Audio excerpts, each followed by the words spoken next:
we'll get started. And like I said, I'll be recording this too on YouTube, or it already is recording. So Gila, who is here, doesn't have a mic, so she gave me her statement to read. And I hope I'm saying your name right. I realize you can't correct me, but we have forward thinking here from Gila Rayberg. And if everybody can hear me, I'm going to read what she said about the piece. So the portrait is of Scottish artist Stuart Skinner, number 64 in an ongoing series of portraits of contemporary artists from around the world. This series has evolved over the past decade and a half with my participation in the international online group Julia Kay's Portrait Party. All references were from photos. The most important thing to me is expression. I start with several drawings, then move to a mosaic process. As a mosaic, each piece is cut by hand and laid piece by piece. As such, my creative process is physical and intuitive. Even though I'm creating a portrait, I always leave room for improvisation. In this work, I used a variety of traditional materials like ceramic tiles, Byzantine glass, alongside handmade pottery, upcycled dinnerware shards. The patterns and designs on the plates adds so much texture and visual interest. They even help tell a story in unintended and magical ways. For instance, how the red markings on the cheek allude to a heart, and the pottery shards give for hair a realistic multi-toned texture. I love how you see his profile clearly from a distance, but have to get up close to discover the fine details. The work is not flat, perhaps difficult to see here, but three-dimensional. The bone in his wrist is the bottom of a teacup and protrudes from the surface. The flowers and foliage, to me, give a sense of optimism, hence the title, Forward Thinking. Beautiful. And she says she's happy to discuss the piece with others if anyone has questions. Her email is gila@gilamosaics.com. And you can view more of her work or contact her on Instagram. She's with the @ symbol, Gila Rayberg _mosaics.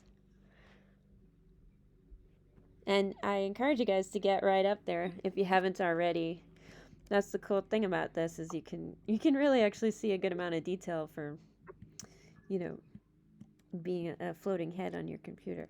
It almost feels like it's right in front of you. And I do, in this case, I believe I enlarged it a bit. You'll see that with a few of the pieces here, I actually do enlarge them a bit so that we can get up and see a little more detail. That's one of the fun things about being in VR is you can take liberty like that.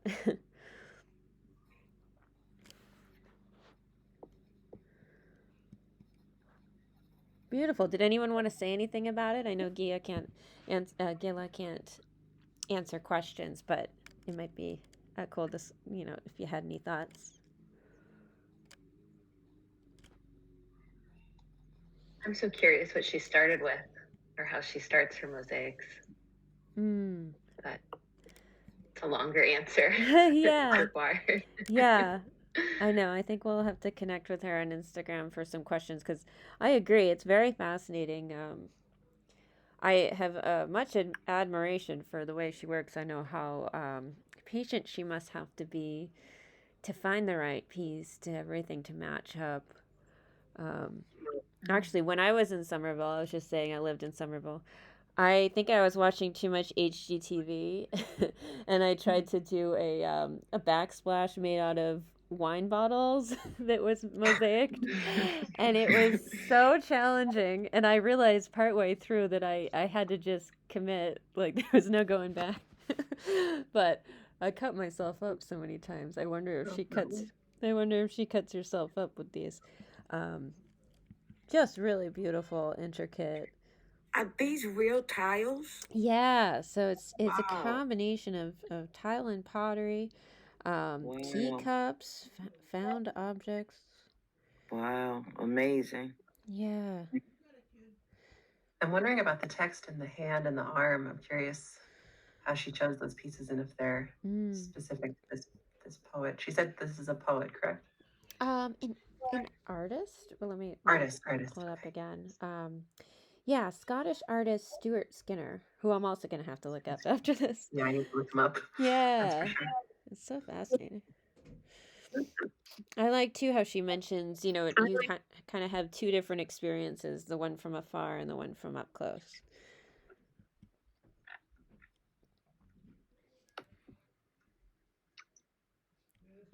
Very cool. Awesome. Well, yeah, if we want, we can just move over to the side to the one next to us. If Courtney is available and would like to speak about her piece. This is Dance Lucent, and I did enlarge it a bit for VR. But yeah, take it away, Courtney. Sure. So yeah, this one is called Dance Lucent. And I really love working with acrylic because it's so fast. You have to be really, you just have to move with it, I think, which I think is fun with a lot of expressive brushstrokes. So a couple other pieces I saw that had like just, you can see the lines. I really love that in painting.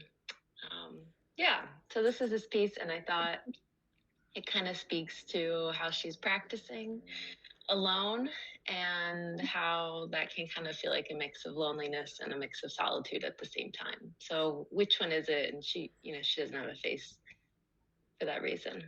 So kind of just being there, practicing, loving her work, but also she's by herself. So yeah, I guess that's kind of all. Yeah, I just love colors and lots of lines. It's really beautiful, Courtney, and I love how you speak to that kind of not knowing, and it kind of reminds me of like when I look at it, I feel at peace, but there's also kind of a tension to it where I used to dance, and it was, if I ever got my leg that high, it was very hard for me. And so I feel that the I don't want to say pain, but that discomfort of holding that leg up like that. But also, she seems at peace. I like the duality. Yeah, totally. It's also how it feels a little bit to be making art because so much of it is done alone, practicing alone. Yeah, well said. Did anyone else have questions or comments?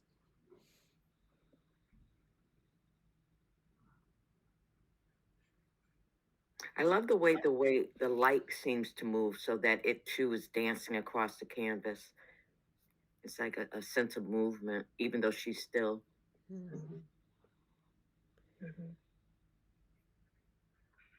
I agree. I love the color choices. The some are maybe obvious to the setting, but some are not. There's a warmth to it. It's really beautiful. And is the light behind her the reflection of that window? Like the sunlight coming through the window? Yeah, it is. But it's a little confusing in that way. But yeah, it kind of is dance. So thanks for your comments all. Yeah. It's really elegant. And the composition is really dynamic and that kind of push-pull feeling to it. Really lovely.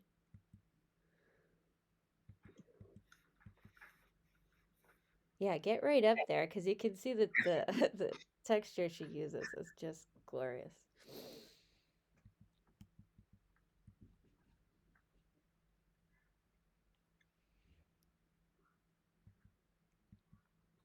And Courtney is in Massachusetts as well, right? Yeah. Beautiful.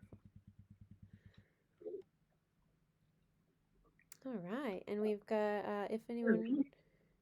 does anyone have any final thoughts or questions?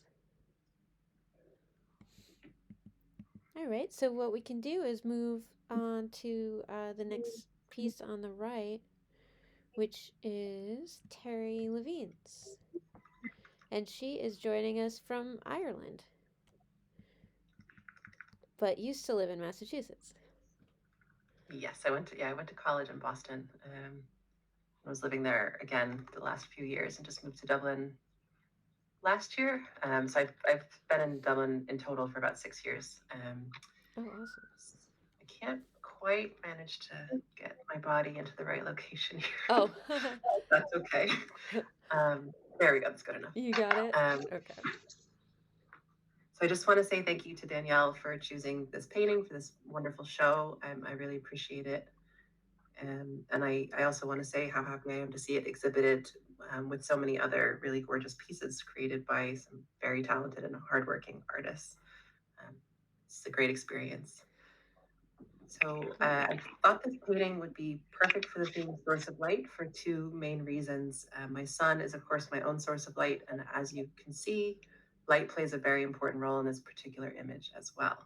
So this is a depiction of a scene I'm lucky enough to spend a lot of time witnessing with my little one playing with his toys, starting sometimes very, very, very early in the morning with the sun lighting up the room, his hair, his skin, and whatever he's choosing to play with. Becoming a parent has made time feel a lot more fleeting, and I sometimes feel a little desperate to freeze things in place as they are for as long as possible. And painting has really helped ease this feeling a little bit for me. Formally speaking, I was struck by how the way the light fell into the room on this specific morning and how it set up a strong, angular, slanted composition that really brings the gaze of the viewer straight into the depth of the room before being drawn right back out to the central figure. And I love the way that the sun sort of lit up his bedhead, his halo of fine hair, made his hand glow really bright orange, and the way it cast a sharp shadow into the space occupied by the viewer. So while working on this painting, although it's a really fairly small rectangle, it's only 9 by 12, which made sort of working with larger brushes a little difficult. I tried to keep the shapes clean and distinct and to keep the colors clear and bright. I enjoy working in this style in general, but I thought it was especially appropriate for painting a small child in a playroom setting. And while I worked, I thought a lot about some of my favorite painters whose styles involve strong shape and color relationships.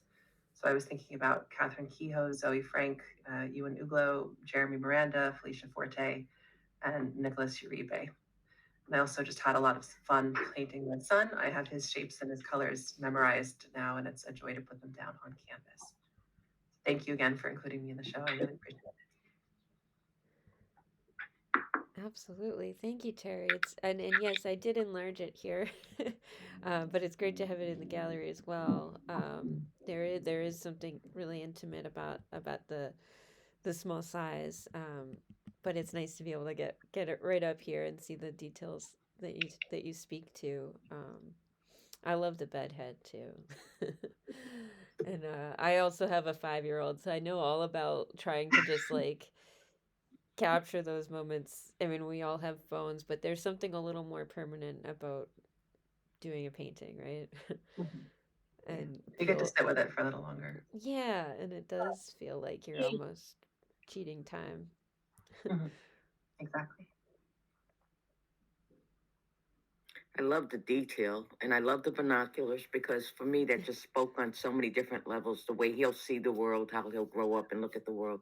And I don't know whether that was your intent when you painted that particular toy, but I was just drawn into that, what all that means, the metaphor. Just really nice.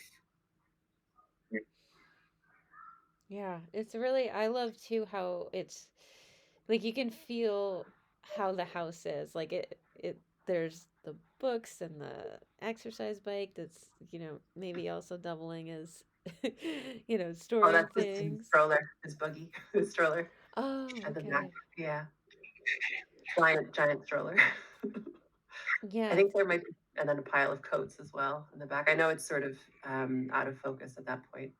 But I love that the reality of that, like as a parent, that things are just, especially early in the morning, things are just where they are. And that's, but that's part of their learning experience and just entering into our space and getting to know their world, the world around them. yeah, I don't think I'd want to clean anything up for a painting. I don't think it would be true to life. It's very Yeah. important. Yeah, I love that. Yeah, I noticed the stroller I noticed it was a stroller. I think like the perspective of like walking into this room, looking past him, it really makes you feel like you're in there. And you can like feel what that light feels like, how warm it would feel. Mm.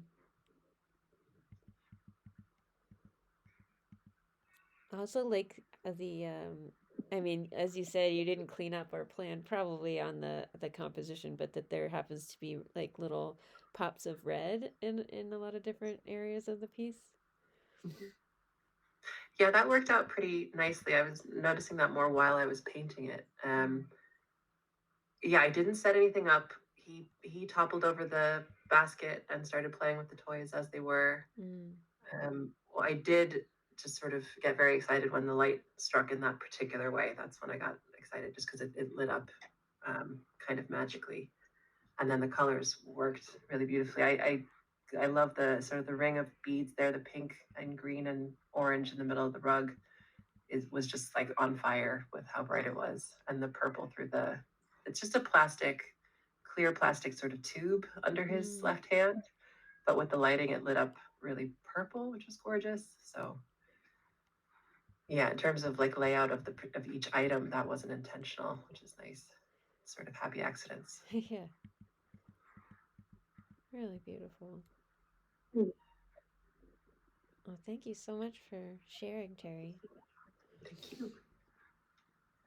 And I believe we've got who? Yeah, we've got DaNice here. Sorry, DaNice, right? Nice. Yes. I have your piece over on the other side. If we all go for a walk, it is the bright yellow one over there.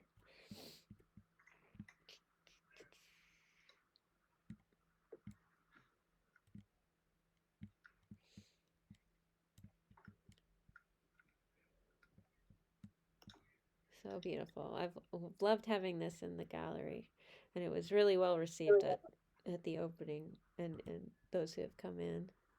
Really, everyone's has. It's been a joy to have all these pieces up. Um, would you like to talk about your piece a bit? Or Yeah, I'm having trouble getting to it. So oh, okay, yes.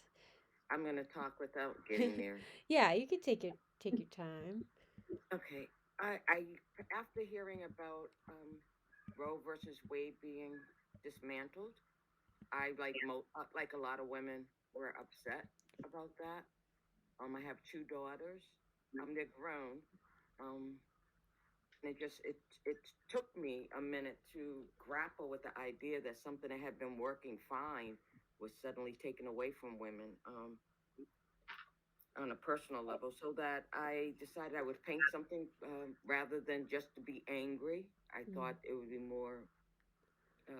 I think, first of all, I think that artists can make a difference in society just as an apathy motivation, just to let people think differently and outside of themselves and whatever they're being influenced by. And so I thought maybe I could make a difference by a piece that spoke out. And so I titled it, she named her daughter Faith, because I think that's kind of what was left in that moment when the Supreme Court struck it down. I think that all that I had left was that somehow or other things would work out for my daughters, and that if they did become impregnated and it was an unwanted pregnancy, that they would have a choice.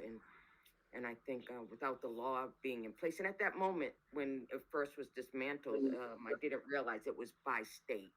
Unfortunately, I live in I think, a progressive state, and it wasn't dismantled here. But I felt bad for those women and daughters, young daughters, or so many terrible things happen to young girls. So I was inspired to create this piece. Thank you, DaNice. I feel it feels so like it's so nice to see how you were overwhelmed as many of us were and frustrated, but it somehow became this positive piece.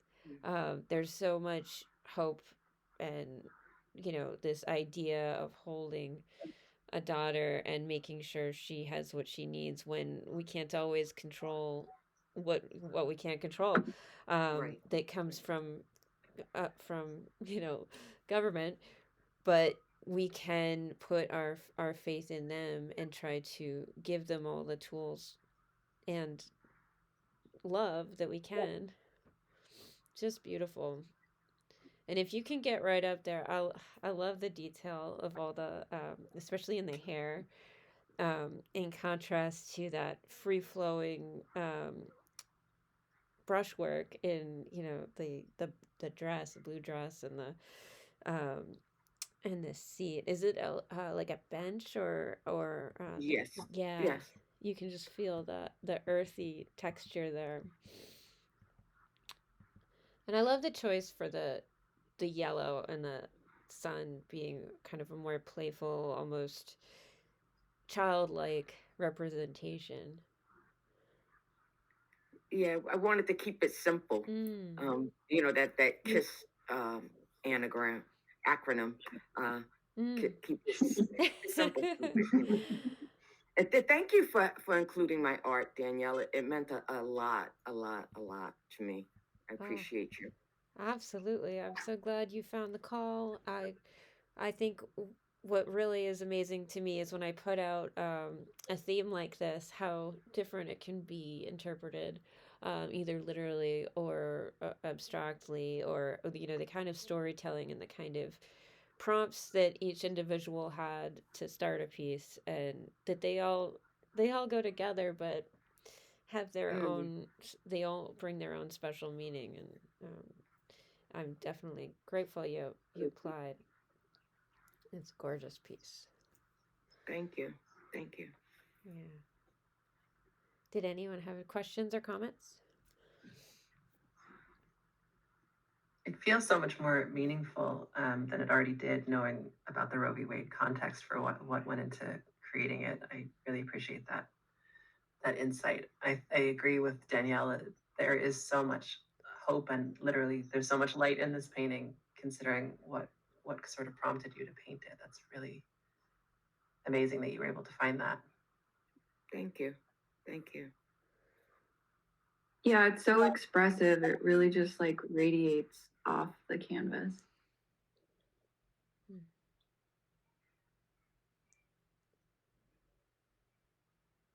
I want to say one thing. Danielle, you took the piece and your daughter Heidi was talking about it. Thank you for that. That meant the world, because, here's a little girl. When that was the whole point of me painting it, and I just enjoyed that. I really did. It brought it. It made it real. It was like it made me feel really good inside. So thank you for that too. Absolutely. She loves talking about the art in the gallery, which I love because it's kind of, there's no filter, and it really is just this innocent interpretation of what she sees in front of her. And she does often notice color first, and there was a lot of color to notice here. And I love too, there's kind of that tie-in to America, where you have the red, white, and blue, but then the green. I love that the green stars. It's kind of like, yes, it's about America, but there's also that open to interpretation, and Right. how it's just it's beautiful. And the kind of closed eyes, like you could feel them just soaking in the warmth of the sun and the warmth of their embrace. I love that too. Thank you. Yeah.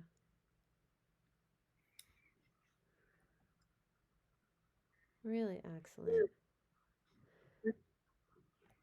And I believe, did I get everybody that came to talk about their piece today? I think if everyone would like to take a look at some of the other work here, I did break it up into 2 rooms. Of course, if anybody had something else to say, I don't want to rush. But yeah, there's this room, and there is a second room as well. if you walk through the doorway over there. And we'll be doing another talk on Thursday from 6 to 7. And yeah, I invite you all, whoever would like to come back on that night. But also feel free to take your time today looking around in here. Is this everyone's first time in VR? Yes. What did you Yes. think? What I'll did you give it think? away. Isn't it pretty wild? Yeah, it's amazing. It is. Yeah. Little bit of a learning curve, but it's very Yeah. cool. Yes, Yeah. yeah. It's How do you turn? so you can use your mouse to turn your head in your direction, and then you can use your arrow keys to go forward and back, left and right. If your mouse is stuck, you could try pressing enter, and then that kind of gives you a little more movement.